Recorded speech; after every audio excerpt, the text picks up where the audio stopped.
Assalamualaikum warahmatullahi wabarakatuh. Alhamdulillah, wassalatu wassalamu ala rasulillah wa ala alihi wa sahbihi mawala, la hawla wa la quwata illa billah mabad. Bapak-bapak, ibu-ibu yang dirahmati Allah SWT, pertama-tama pantas apabila kita mengucapkan puja dan puji syukur hanya kepada Allah SWT. Karena hanya Allah SWT yang pantas untuk diagungkan, karena salah satu di antara ciri hamba yang benar sebagai seorang hamba Allah adalah yang mengagungkan hanya kepada Allah SWT. Yang lain tidak penting, ya, karena Allah itu sangat penting dan pantas untuk kita agungkan. Karena kalau mengagungkan Allah SWT, pasti Allah SWT akan mengagungkan kita. Sementara sebaliknya, apabila manusia mengagungkan selain Allah SWT, maka Allah SWT biasanya tidak diagungkan. Dan ini adalah ciri-ciri orang yang terhina di mata Allah SWT. Semoga sholawat serta salam senantiasa terlimpah kepada junjungan Nabi kita Muhammad SAW. Nabi kita Muhammad SAW bersungguh-sungguh mengajak kepada kita untuk masuk ke dalam surga semuanya. Para jamaah rahimakumullah, Allah SWT mengagungkan Al-Quran. Siapa yang mengagungkan Al-Quran, maka dia disebut sebagai ahlullah, keluarganya Allah SWT. Ahlul Quran itu ahlullah. Dia memiliki keistimewaan. Ketika seorang hamba dekat dengan Al-Quran, bahkan sampai menghafal Al-Quran, bahkan sampai memerintahkan anak-anaknya untuk menghafal Al-Quran, maka orang ini termasuk ahlullah. Sehingga banyak orang tua nanti yang kaget, kok bisa ditarik masuk ke dalam surga, padahal amalannya biasa.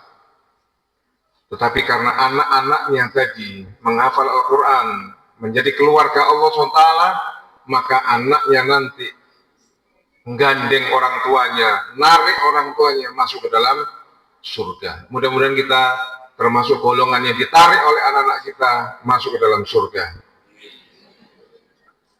Para jamaah rahimakumullah, itu orang yang mengagungkan Al-Quran. Sementara orang-orang kafir itu menghinakan Al-Quran. Kata Al-Quranul Karim, Qaf wal Qur'anil Majid. Kata Al-Quran, Qaf, itu hanya Allah SWT yang tahu. Wal Qur'anil Majid, Al-Quran yang agung, Al-Quran yang mulia.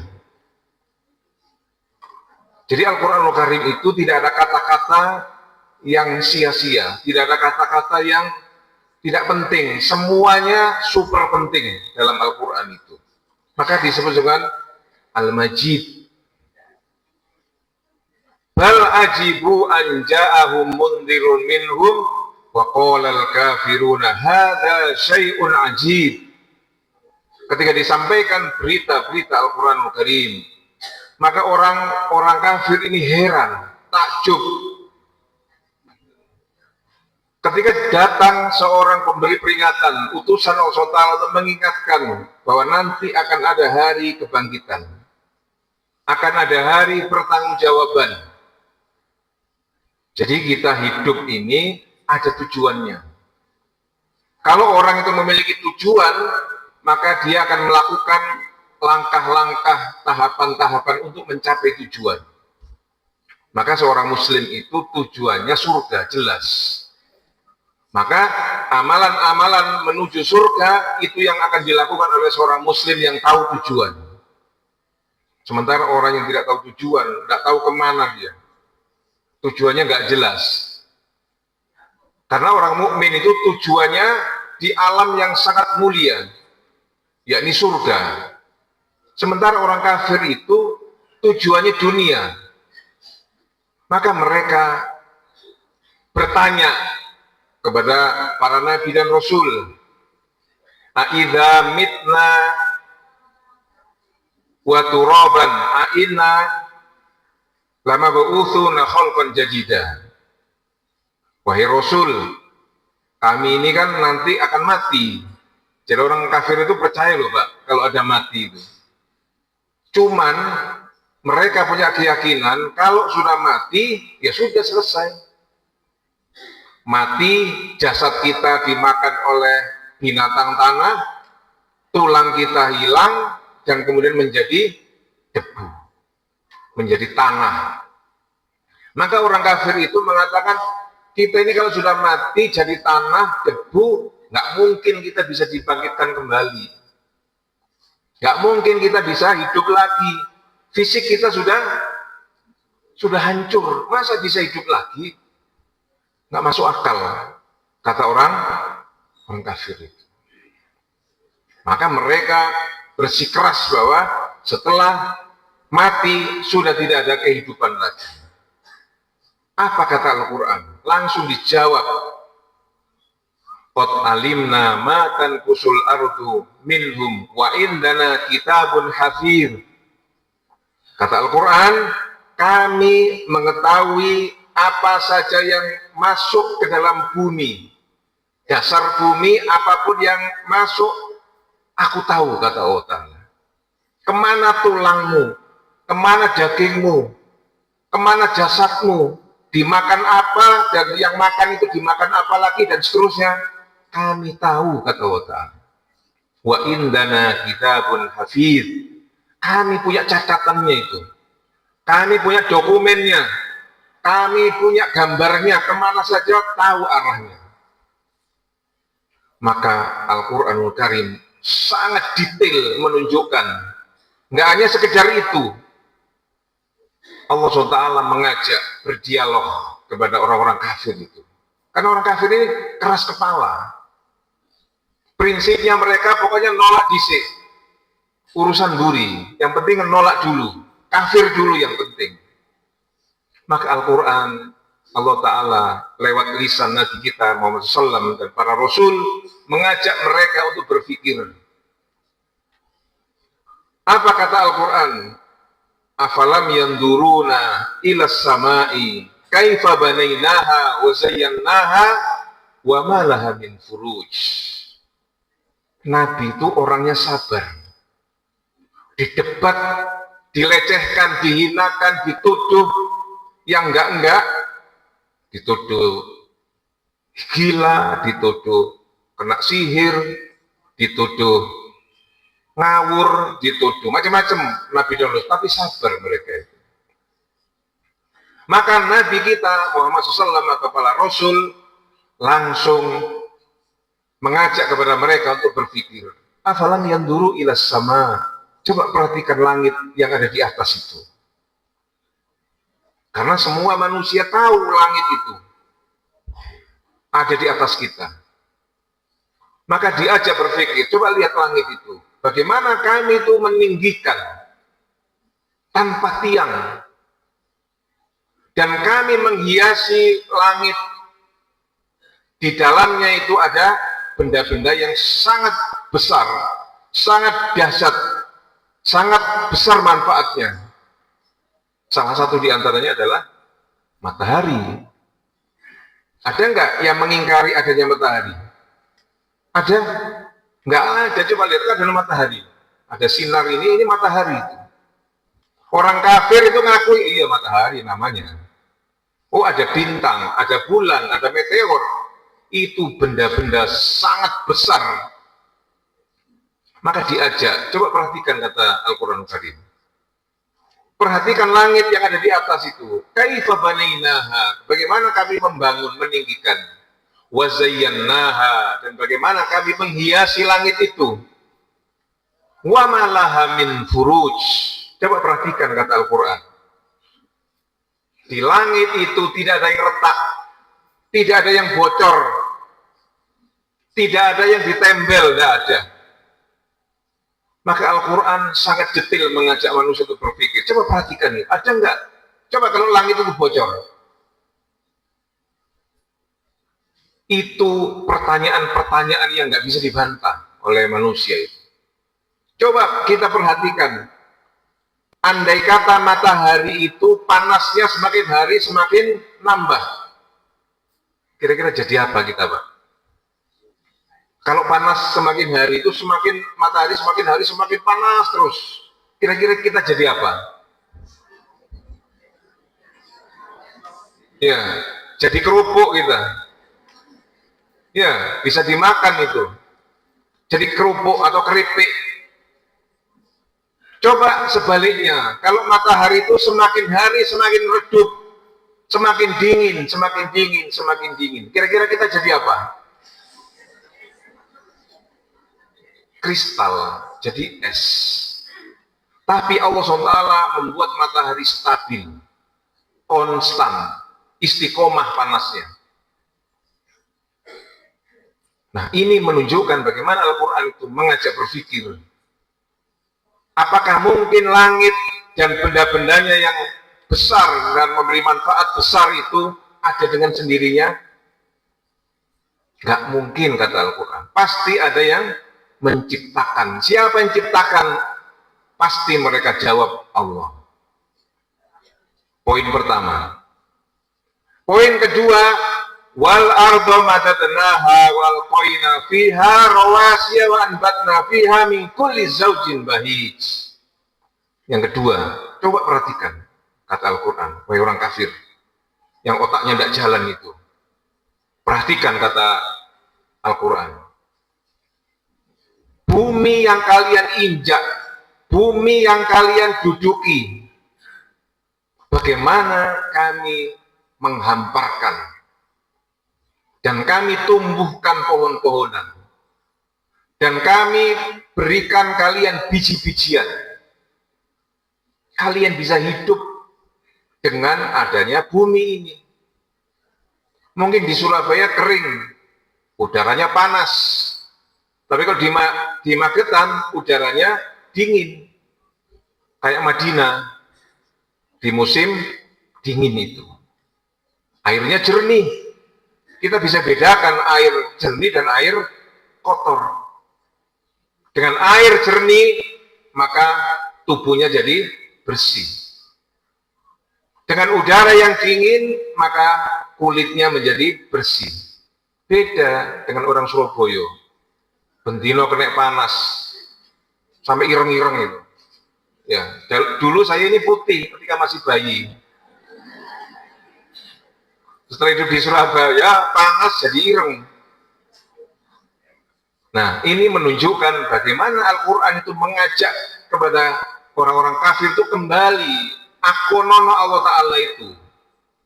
Nggak mungkin bumi ini dengan ada sendirinya, nggak mungkin. Pasti ada yang menciptakan. Tabsirata wa dzikra li abdim muni. Ini semua kata Al-Quran itu untuk hambanya yang memang hatinya ingin tunduk patuh kepada Allah Ta'ala. Itu yang kedua. Yang ketiga, Allah SWT memberikan bukti lagi.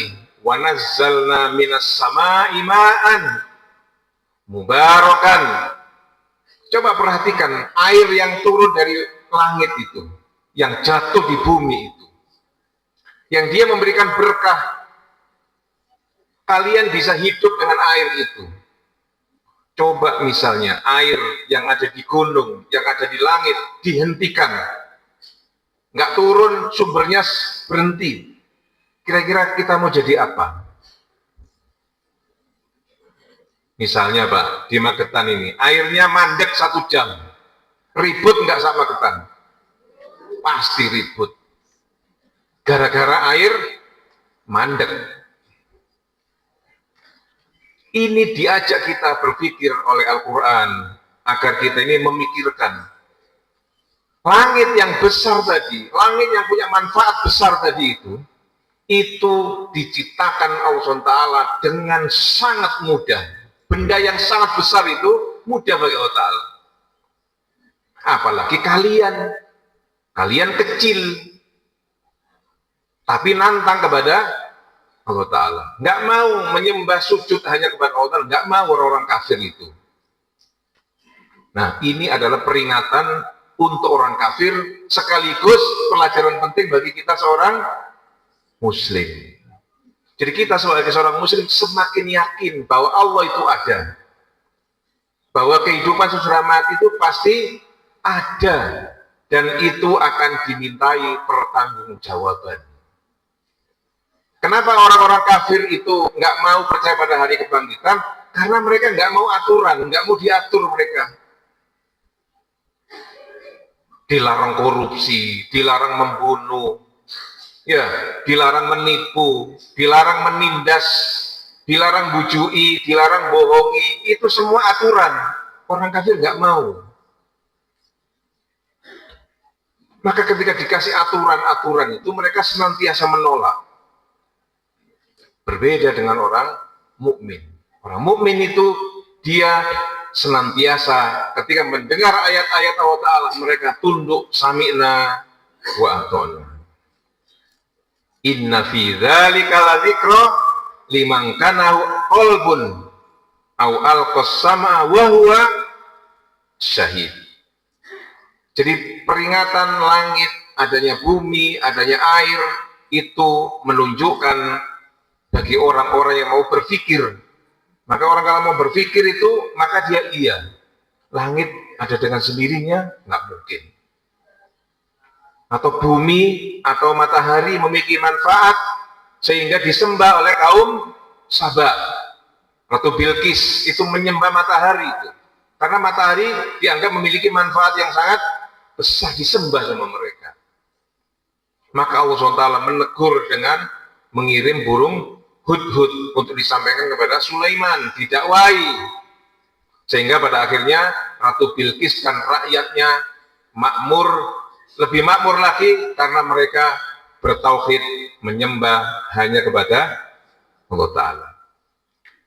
Jadi fungsi pemimpin itu adalah dia mensejahterakan rakyatnya dengan cara tunduk patuh kepada Allah Ta'ala. Walau anna ahlal qura amanu wattaqau lafatahna alaihim barakatim minas sama'i wal ard walakin kadzabu fa akhadnahum bima kanu yaksibun. Andai kata penduduk bumi ini beriman, bertakwa, takut hanya kepada Allah Ta'ala, maka akan kami bukakan barokah, pintu-pintu langit akan kami buka. Tetapi kebanyakan manusia kadzab, mendustakan. Maka kami musnahkan mereka. Nah, ini adalah kalau kita bicara sejarah orang tua, nenek-nenek moyang kita ini orang-orang yang bertakwa. Sehingga diberikan bumi yang sangat barokah, sumber daya alamnya sangat banyak. Belanda itu membangun negerinya itu mengkeruk, apa mengkeruk itu? Ya, mengambil seluruh sumber daya alam di Indonesia selama 350 tahun untuk bangun mereka, negeri mereka. Tapi gak entek-entek, Pak. Sampai pemerintahan detik ini juga sih korupsi, ya gak entek-entek. Kalau dulu yang korupsi Belanda, sekarang ini seluruh negara masuk ke Indonesia untuk korupsi bareng-bareng. Ini modal yang diberikan oleh nenek moyang kita itu sekarang ini tidak bisa dirasakan oleh rakyat kebanyakan. Nah, ini kezaliman pemimpin itu. Biasanya orang yang berbuat zalim itu nggak percaya adanya hari kebangkitan. Nggak sadar dia bahwa nanti dimintai pertanggungjawaban. Jangan dikira enak-enakan. Proyek MBG wis membawa korban. Ya, ternyata MBG itu korupsinya besar-besaran sampai kepala MBG-nya ditangkap KPK. rambutnya asale tebel jadi entek gara-gara mangan NBG. Ini adalah salah satu di antara orang yang nggak tahu bahwa dia nanti akan dimintai pertanggungjawaban. Makanya bebas mereka ngambil itu seenaknya. Korupsi terus selama menjabat. Maka ada peneliti senior dari LIPI, Profesor Zuhro, dia mengatakan sekarang ini pejabat niatnya untuk jabat untuk korupsi. Ini kan ngeri. Niatin jabat bukan untuk mengabdi, untuk berbuat baik, tetapi dia niatnya untuk memperkaya diri. Ini kan sangat mengerikan. Dia nggak percaya nanti akan dimintai pertanggungjawaban. Maka sebenarnya menjadi orang yang kaya, menjadi orang yang punya kekuasaan, itu sebenarnya peluang besar untuk berbuat baik. Berbuat jariah itu pahalanya jauh lebih besar. Kalau ada orang memiliki kekayaan yang sangat banyak, kemudian konsumsi ahad pagi itu dia yang nanggung sendiri, orang lain nggak boleh, saya yang nanggung. Orang ini kira-kira rugi atau untung? Di mata manusia rugi orang ini, duitnya keluar. Tapi di mata Allah SWT dia akan mengalir rizkinya itu. Tapi banyak orang yang nggak sadar itu, bahwa kekayaan itu ketika dikeluarkan dia malah menghasilkan sumber baru. Ada nggak orang dermawan itu semakin miskin? Nggak ada. Orang dermawan itu semakin hari semakin kaya dia, semakin tambah hartanya itu. Tapi kebanyakan cara berpikir orang-orang kafir itu masuk ke pikiran orang-orang muslim.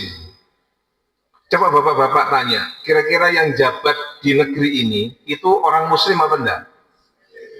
Kebanyakan muslim, disumpah Al-Quran kepalanya itu. Tapi dia tetap mengulang kejahatan-kejahatan orang-orang yang sebelumnya. Sebenarnya kalau orang itu sadar bahwa hari kebangkitan itu ada, maka dia berkesempatan untuk berbuat baik terus. Nggak mau dia kalau ada orang nanggung makan, atau memberikan konsumsi, atau memberikan takjil, atau memberikan buka puasa, itu dia akan monopoli itu. Kalau dia ngerti bahwa nanti di akhirat itu dia akan panen pahala. Salah satu di antara tokoh Quraisy yang terkenal di dalam sejarah Islam, dia adalah Amr bin Luhai. Amr bin Luhai itu adalah orang yang kaya raya di Makkah. Dengan kekayaannya itu, dia bisa menyembelih ribuan unta dan dibagi gratis. Sehingga orang-orang itu hormat sama dia. Perkataan apa saja yang dia keluarkan semuanya benar. Pasti ikut. Sebelum ngomong sudah dianggap benar. Namanya Amr bin Luhai. Kalau ada orang miskin, dia datangi, kasih orang miskin. Kebutuhannya apa? Dipenuhi. Kalau ada orang kekurangan, didatangi, dipenuhi. Sehingga namanya sangat agung. Tetapi kata Nabi, Amr bin Luhai itu dilihat oleh Nabi, dia masuk ke dalam neraka dan ususnya itu ngelembre. Apa ngelembre? Memburai, keluar ususnya itu. Dia memegang ususnya itu dimasukkan, memegang usus sampai muter-muter dia. Sahabat nanya, wahai Rasul, kenapa Amr bin Luhai kamu lihat di neraka ususnya memburai? Kata Nabi, Amr bin Luhai adalah orang pertama yang mengadakan berhala di Mekah. Namanya orang kaya raya, duitnya banyak, peduli kepada orang. Semua kebutuhan orang-orang yang nggak punya, dia suplai. Kira-kira Magetan ono tamu nih. Orang sing kaya raya itu loh, peduli kepada orang. Kira-kira ono enggak? Ya ada, tapi enggak seperti Amr bin Luhai. Duitnya banyak dan digunakan untuk kebaikan sosial. Tetapi kata Nabi, dia di neraka. Ternyata Amr bin Luhai itu orang kaya, biasanya sering keliling dunia, oke. Nek mau melarat juga iso keliling dunia, muter omai dewi. Ya, Amr bin Luhai ini keliling dunia, maka dia ketemu di negeri Syam, ada orang yang khusyuk di depan berhala itu. Maka dia menyembah berhala itu, kemudian Amr bin Luhai melihat, itu aneh kok api ini. Maka berhala itu diambil sama dia, dibeli, kemudian dibawa ke Mekah, ditaruh di Ka'bah. Kira-kira orang seperti ini kalau ada di Magetan, kira-kira ada nggak yang melarang? Ada nggak yang berani melarang Amr bin Luhai melakukan amalan baru itu? Kira-kira ada yang melarang nggak? Nggak wani. Nek wani ngelarang, kira-kira biapa kok? Piro regomu piro tak tuku, kan gitu ya. Kalau bisa dimusnahkan, karena dia punya duit, punya kekuasaan, pengikutnya sangat banyak. Makanya perbuatan Amr bin Luhai ini diikuti oleh orang Makkah, ikut semua.